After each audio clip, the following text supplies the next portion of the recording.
নানা দুর্নীতি ও অনিয়মের অভিযোগ এনে চট্টগ্রাম ওয়াসার ব্যবস্থাপনা পরিচালক একেএম ফজলুল্লাহর অপসারণ দাবিতে মঙ্গলবার দুপুরে এই ঘেরাও কর্মসূচি। সচেতন নাগরিক সমাজের ব্যানারে, যার নেতৃত্ব দেয় ভোক্তাদের সংগঠন ক্যাব। বেলা 12টার দিকে আন্দোলনকারীরা ওয়াসা ভবনে প্রবেশ করলে তখনই এমডির কক্ষের বাইরে তালা লাগিয়ে দেয় তার পক্ষে থাকা ওয়াসার অস্থায়ী কর্মীরা, যেন ভেতরে প্রবেশ করতে না পারে আন্দোলনকারীরা। এই সময় নিজ কক্ষে অবরুদ্ধ ছিলেন এমডি।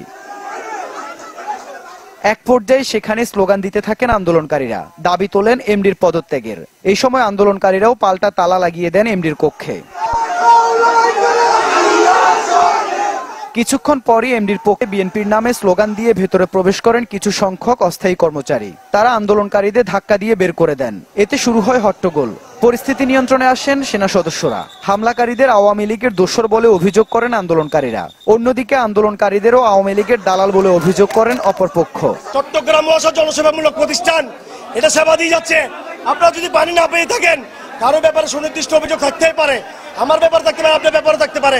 তাই বলে এই নয় যে আমরা একটা প্রতিষ্ঠানে এসে ধ্বংসাত্মক কার্যক্রম করব।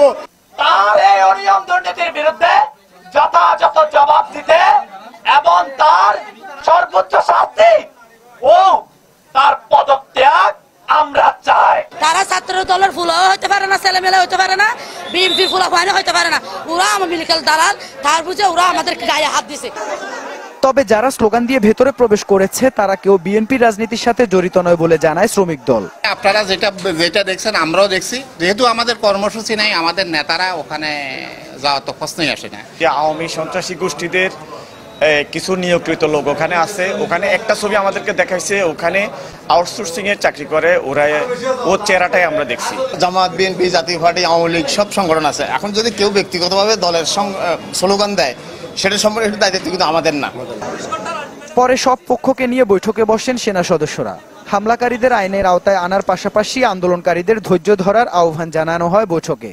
যারা হামলা করছে তাদের বিচার চাই এবং যারা দুর্নীতি করছে বা দুর্নীতির সাথে জড়িত তাদের বিচার দেশ থেকে করবে। আমাদের প্রধান উপদেষ্টা থেকে ওনারাই হচ্ছে যে কোনো সময় সিদ্ধান্ত দিবে।